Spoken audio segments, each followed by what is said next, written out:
nessa loucura, fora de casa, e eu mandando mensagem pra ele. Aí ele falou assim, você não sabe. Fui preso. A polícia me prendeu. E não estão querendo deixar eu sair. Por isso que eu não fui pra casa. Aí eu falei assim, tá bom, mas em que delegacia você está?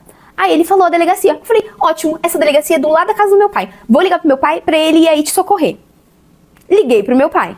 Pai, fulano tá na delegacia. Vai lá socorrer ele, que o policial pegou ele, disse que não vai soltar ele. E ele tem uma tatuagem de palhaço na perna. E isso, os policiais veem matador de polícia. É o significado da tatuagem. Então eu tinha muito medo. Eu falei, vixe, vou encontrar ele, vou acabar com ele.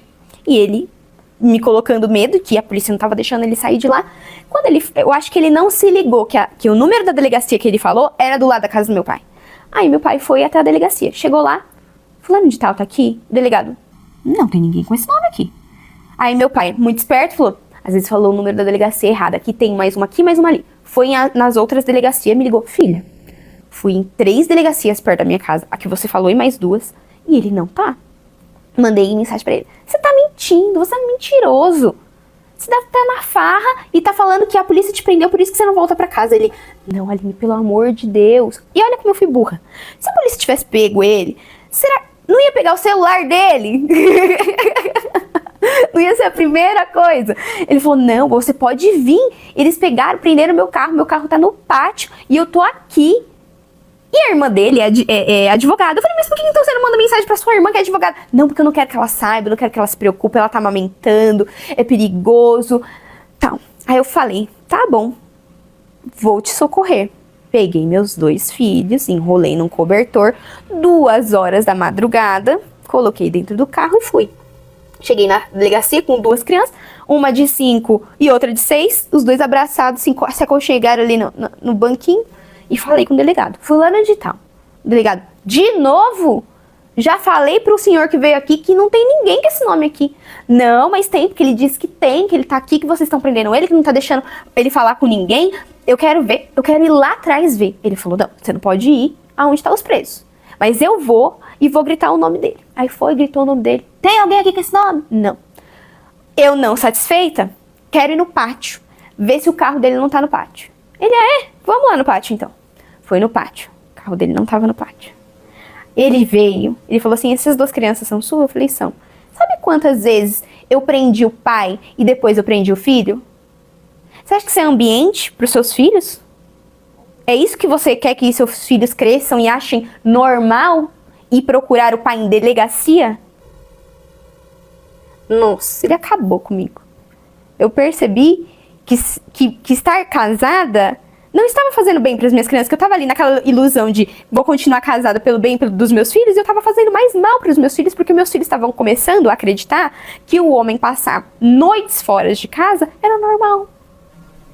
Que o homem chegar bêbado em casa era normal. O meu filho poderia replicar e fazer a mesma coisa com a esposa, e a minha filha poderia aceitar, porque afinal minha mãe aceitou uma vida inteira. Saindo, chorando da delegacia, eu dei de cara com um policial militar, que viu toda a situação. Esse policial militar foi mais delicado. Ele falou assim, esse carro é seu? Eu falei, tá no seu nome? Eu falei, tá. Você trabalha? Eu falei, trabalho, sou professora de balé. Você tem pra um dia agora, sem ser a sua casa? Eu falei, sim, inclusive eu vou dormir na casa do meu pai, porque já é quase 3 horas da manhã e não tem como eu voltar pra Santo André agora, eu vou dormir aqui em São Paulo. Aí ele falou assim, e o que você tá fazendo com esse homem ainda?